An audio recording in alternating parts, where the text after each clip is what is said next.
বিসমিল্লাহির রহমানির রহিম। প্রিয় শিক্ষার্থীবৃন্দ, তোমরা কেমন আছো?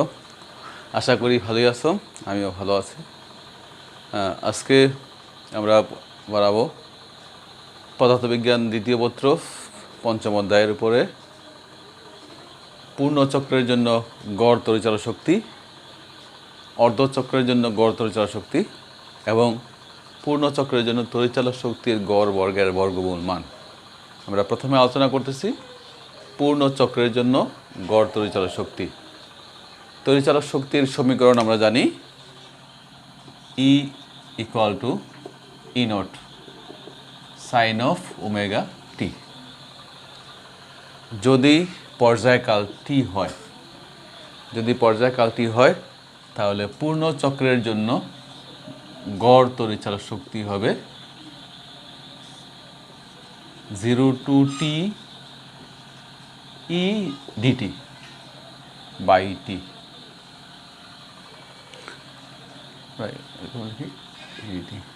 এটাকে আমরা লিখতে পারি 1/t 0 to t E0 মান বসায় দিলে sin of omega t dt। তাহলে এখানে যদি 1/t থাকে, এপসাইলন নটটাকে বাইরে নিয়ে এসে বললাম, থাকে 0 to t sin of omega t dt। এটা হবে E0/t, সাইনটা হবে minus cos omega t by omega, উপরে টি নিচে 0। মাইনাস যদি বাইরে নিয়ে এসে পড়ি, omega t cos of omega t, উপরে টি নিচে 0। আমরা এদিকে যাচ্ছি, E average epsilon naught omega t, এটা হবে কস ওমেগা টি মাইনাস কস 0। এই টি এর পরিবর্তে উপরে টি, একবার মাঝে মাইনাস, আবার টি এর পরিবর্তে 0, সামনে আছে একটা মাইনাস। ওমেগা টি মাইনাস, এখানে আমরা জানি ওমেগা = 2π/t, তাহলে ওমেগা টি = 2π, এটা আমরা বলতে পারি। তাহলে ওমেগা টি হলো cos 2π, cos 0 এর মান হলো 1, আর এখানে মাইনাস ওমেগা টি cos 2π এর মানও 1 - 1, তাহলে 0 ওমেগা টি ইন্টু 0, এটা হলো 0। অর্থাৎ পূর্ণচক্রের জন্য গড় তড়িৎচালক শক্তির মান 0 আমরা পাইলাম। 1 নম্বর কাজ শেষ। পূর্ণচক্রের জন্য গড় তড়িৎচালক শক্তির মান 0। আমরা এখন তাহলে আমরা এটা মুছে ফেলি, পূর্ণচক্রের জন্য গড় তড়িৎচালক শক্তির মান 0।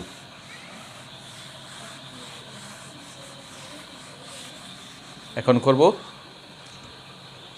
2 নাম্বার, অর্ধচক্রের জন্য গড় তড়িৎচালক শক্তি। সেক্ষেত্রে সমীকরণ আমার আগের মধ্যে থাকবে E = E0 sin of omega টি। পর্যায়কাল টি হলে অর্ধচক্রের জন্য গড় তড়িৎচালক শক্তি ই অ্যাভারেজ 0 to, এখানে হবে t½ যেহেতু অর্ধচক্রের জন্য, এখানে E dt, এখানেও t/2। তাহলে এখানে কত হবে? উল্টা দিলে 2 যাবে উপরে, t আসবে নিচে, 0 to t½ E0 sin of omega t, সাথে হলো dt। এখন 2 epsilon naught by t, এখানে থাকে 0 to t½ sin omega t dt, 2 epsilon naught by t সাইনের করলে হবে minus cos omega t by omega, উপরে টি নিচে 0। আগের মতো যদি আমরা নিয়ে আসা করি আবার মাইনাস বাইরে নিয়ে এসে বললাম 2 epsilon naught by omega t, এই ওমেগা বাইরে এসে বললো থাকে এখানে কস অফ ওমেগা টি, উপরে টি নিচে 0। তাহলে কত হবে minus 2 epsilon naught by omega equal to লেখা যায় 2 পাই ওমেগা টি, যেহেতু আমরা একটু আগে লিখছিলাম omega equal to 2 pi by t বা omega t equal to 2 pi, এটা আমাদের লাগলো 2 পাই। তাহলে এখানে লেখা যায় কস ওমেগা টি মাইনাস কস 0, আর লিমিটটা হবে এখানে টি বাই 2 0, এখানে হবে টি বাই 2 বাই 0। তাহলে এখন কি হয় মাইনাস 2 এপসাইলন নট 2 কেটে ফেলতে পারি, এপসাইলন বাই পাই, এখানে কস ওমেগা টি, কস টি এর পরিবর্তে হবে এখানে টি বাই 2, ওমেগা টি বাই 2 এখানে হবে 0। কস ওমেগা টি হলো 2 pi by 2 pi, 2 pi by 2 pi cos পাই, কস 0 মান হলো 1। এখন minus epsilon by pi, cos pi এর মান হলো minus 1 minus 1, minus epsilon naught by pi, এখানে হবে minus 2, 2 epsilon naught by pi, 2 মাইনাসে কাটা গেল, তাহলে 2 এপসাইলন নট বাই পাই, যদি আমরা পাইয়ের মান বসাই দেই 2/3.14 এপসাইলন নট, যাকে লেখা যায় 0.637 এপসাইলন নট। তাহলে আমরা পাইলাম গড় তড়িৎচালক শক্তি অর্ধচক্রের জন্য আমাদের কাজে লাগবে 0.637 এপসাইলন নট। তাহলে আমরা 2 নাম্বারটা করে ফেললাম, এখন আমরা যাব 3 নাম্বার প্রমাণ করব, মান বার করব। তাহলে উঠাই নাও তোমরা, মুছে ফেলে এটা।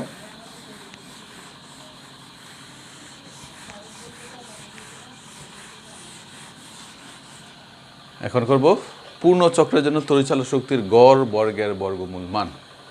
সেক্ষেত্রে তাহলে আমরা লিখতে পারি এটা ই স্কোয়ারের মান epsilon naught square sine square omega t. যদি আমরা এটা করি তাহলে এখন আমরা করব পূর্ণ চক্রের জন্য, পূর্ণ চক্রের জন্য তড়িৎচালক শক্তির গড় বর্গের বর্গমূল মান। সেক্ষেত্রে গড় বর্গের মান বের করতে গেলে আমরা করব এরকম 0 to t square dt by t, কত হবে 1/t 0 to t inward square sine square omega t dt. এখন আমরা যে কাজটা করব ইনওয়ার্ড স্কোয়ার যদি বাইরে এসে পড়ি by t 0 to t sine square omega t dt, এটাকে যদি আমরা 2 দ্বারা গুণ করে নেই, এটাকে 2 দ্বারা ভাগ করলাম, তাহলে inward square by 2t 0 to t রইল, এটাকে লেখা যায় 1 মাইনাস কস 2 ওমেগা টি, সাথে আছে dt 2 sine square theta equal to 1 minus cos 2 theta, আমরা বসাইলাম এখানে। এখন আমরা কাজ করব, যদি আমরা এখান থেকে যাই গড় বর্গের মান, তাহলে এখানে ইনওয়ার্ড স্কোয়ার বাই 2t থাকলো বাইরে, এটাকে যদি আমরা একটা ব্র্যাকেট দেই dt 1 dt 0 to t minus 0 to t ভাগ করে দুটার মধ্যে cos 2 ওমেগা টি ডিটি। এখন ই নট স্কোয়ার বাই 2t, এটা করলে 1 করলে t, এটাকে আমরা যেহেতু এখানে ব্র্যাকেট দিতে হচ্ছে, উপরে t নিচে 0 মাইনাস, এটা হবে কসের করলে হবে sine 2 omega t by 2 omega,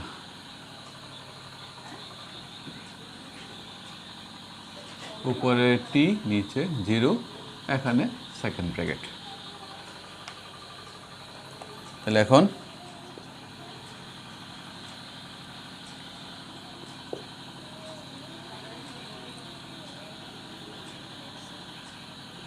two টি, টি এর পরিবর্তে একবার টি আবার মাইনাস 0, এটার কাজ শেষ। মাইনাস 1/2 ওমেগা নিয়ে আসতে পারি, এটাকে আমরা যদি বসাই দেই সাইন 2 ওমেগা টি, টি এর পরিবর্তে একবার মাইনাস সাইন 0, তারপরে ওই ব্র্যাকেট, এটা হবে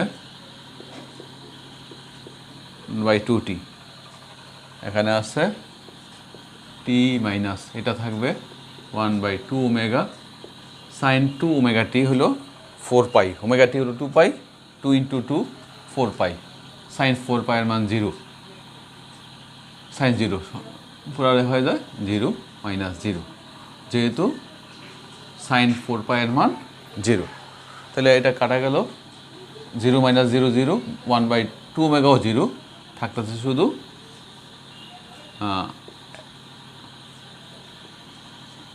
epsilon naught square by 2t into t. তাহলে টিটিও কাটা, তাহলে হচ্ছে এপসাইলন নট স্কোয়ার বাই 2 কি তড়িৎচালক শক্তির গড় বর্গের মান, এই আমরা পাইলাম। এটা থেকে আমরা বাকি অংশ কাজ করব। তাহলে উভয় পক্ষে যদি আমরা বর্গমূল নেই, আগে আছে এরকম বর্গমূল নিলাম, এখানেও বর্গমূল নেই, এই মানটাকে লেখা হয় ERMS, কার্যকর তড়িৎচালক শক্তি। তাহলে এটা হবে, এটা আমরা পাইলাম, এটা ERMS কার্যকর তড়িৎচালক শক্তি ইকুয়াল টু E0/√2। এটাকে প্রয়োজনে এরকম লেখা যায়, 1/√2 কে লেখা যায় 0.707, 0.707 E0। তাহলে ERMS কার্যকর তড়িৎচালক শক্তির মান 0.707 E0। তাহলে আমরা পূর্ণ চক্রের জন্য তড়িৎচালক শক্তির গড় বর্গের বর্গমূল হয়ে গেল। তাহলে আমরা আজকে পাইলাম, প্রথম পর্যায়ে পাইলাম পূর্ণ চক্রের জন্য গড় তড়িৎচালক শক্তির মান 0, অর্ধ চক্রের জন্য গড় তড়িৎচালক শক্তি পাইলাম আমরা E average equal to 0.637 E0। আর এখন পাইলাম কার্যকর তড়িৎচালক শক্তি ERMS ইকুয়াল টু 0.707 E0। তাহলে আমরা একটা অঙ্ক করব এই আজকের এই টপিক্সের সূত্রগুলোর উপর ভিত্তি করে, দেখি কি অঙ্ক আছে।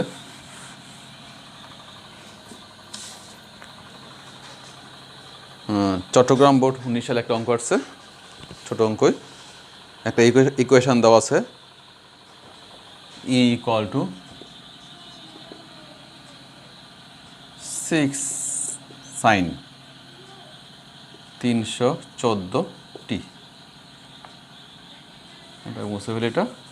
তাহলে E equal to 6 sign 314t দেওয়া আছে। প্রশ্ন হলো, উদ্দীপক শিলা দিক পরিবর্তিত তড়িৎচালক শক্তির একটি সমীকরণ লিখলো এভাবে। নাবিলা বলল কার্যকর তড়িৎচালক শক্তির মান 6 ভোল্টের কম, অর্থাৎ কার্যকর তড়িৎচালক শক্তির মান ERMS এর মানটা 6 ভোল্টের চেয়ে কম, একথা বলছে। এখন আমার কাছে প্রশ্ন করলো ঘ হলো তড়িৎচালক বলের পর্যায়কাল নির্ণয় করো। তড়িৎচালক বলের পর্যায়কাল, নির্ণয় করতে হবে পর্যায়কাল টি ইকুয়াল টু হোয়াট। তাহলে আমরা কাজ করতেছি যে এখন দেওয়া আছে ই ইকুয়াল টু 6 সাইন এত, আমরা জানি E equal to E naught sine of omega t. তাহলে এই দুইটাকে যদি আমরা তুলনা করে পাই তাহলে E naught equal to 6 volt এবং আমরা আরও পাই ওমেগা ইকুয়াল টু 314। তাহলে আমরা এখান থেকে লিখতে পারি যে এটা যদি ব্যবহার করি, এটা আমাদের কাজে লাগবে না। Omega equal two 314, omega equal রাখা যায় 2π/t ইকুয়াল টু 314 বা টি ইকুয়াল টু 2π/314। মান বসাইলে 2 × 3.14/314 খুব সম্ভবত পাওয়া যাচ্ছে 0.02 সেকেন্ড। 0.02 সেকেন্ড, এটা হলো ঘয়ের আনসার। এখন আমরা করবো গহ নাম্বার কী বলছে, তাহলে মুছে পেলে এটা এই মানটা আমার কাছে লাগবে ঘর নাম্বার জন্য।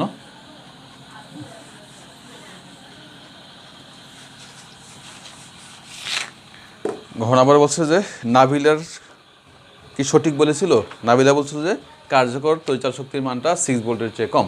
তাহলে আমরা দেখি ঘ থেকে আমরা পাইলাম একটা জিনিস যে ই নট পাইছি আমরা 6 ভোল্ট আমরা পাইছি গ থেকে। তাই লিখবো গ হতে আমরা পাই। তাহলে আমরা জানি কি কার্যকর তড়িৎ শক্তির মান আমরা আজকে পাইলাম ERMS equal to 0.707 E not. তাহলে 0.707 ই নটের মান কত 6, তাহলে পাওয়া যাচ্ছে 4.2 ভোল্ট। 4.2 ভোল্ট। তাহলে এখানে ই আর তাহলে আমরা পাইলাম ERMS এর মান 4.2 ভোল্ট। তাহলে অবশ্যই এটা 6 ভোল্টের চেয়ে কম।